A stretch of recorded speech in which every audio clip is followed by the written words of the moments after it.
بسم الله. إن الحمد لله نحمده ونستعينه ونستغفره ونستهديه ونعوذ بالله من شرور أنفسنا ومن سيئات أعمالنا إنه من يهد الله فهو المهتد ومن يضلل فلا هادي له وأشهد أن لا إله إلا الله وأشهد أن محمدا عبده ورسوله أما بعد. dhammaan maamulaha macallimiinta ardayda iskuulka Dawaarib waxaan ku salaamayaa salaanta islaamka. Assalaamu calaykum waraxmatullaahi wabarakaatuh. Bacda salaam anigoo ah Abdiraxmaan Saciid Maxamuud waxaan ahay arday dhigta dugsiga sare ee fasalka form 2. waxaan u tartamayaa musharaxnimada in aan noqdo hogaamiyaha gudoomiyaha ardayda iskuulka Dawaarib. gudoomiyaha waxaan u noqon doonaa haddii alla idmo mid loogu adeegi doono ardayda iyo iskuulka dhigta dhammaan wiilal iyo gabdho. waxyaabaha aan u noqon doono codkii igu sii kadhaan waxaa ka mid ah oo aan ka sheegi doonaa.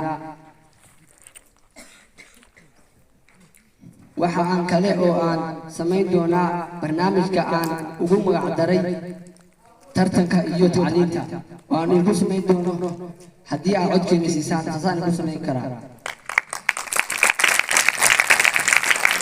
adkaynta midnimada macallimiinta iyo aan ku midnimayn doono inay hal noqdaan macallimiinta iyo ardaydu.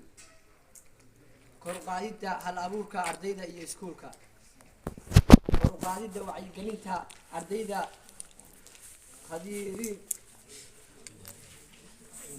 gelintooda waxbarashada.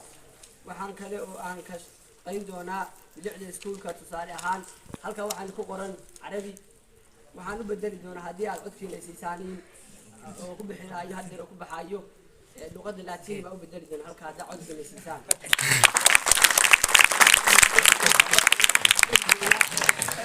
baahida ardayda sida lacagta fiida ardayda qaar ay ku dhiman tahay in anigu damiirad qaadi doono oo aan bixin doono.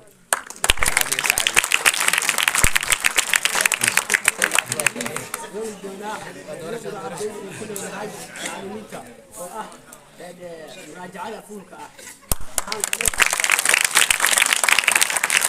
waxaan kale oo xoojin doonaa doortiisa dugsiga dhexe inaan u samayn doono anigoo kala tashanaya macallimiintayda iyo ardayda. waxaan ku shaqayn doonaa si daacad ah ay ku dheehan tahay iyo walaalnimo ah. السلام عليكم ورحمة الله وبركاته.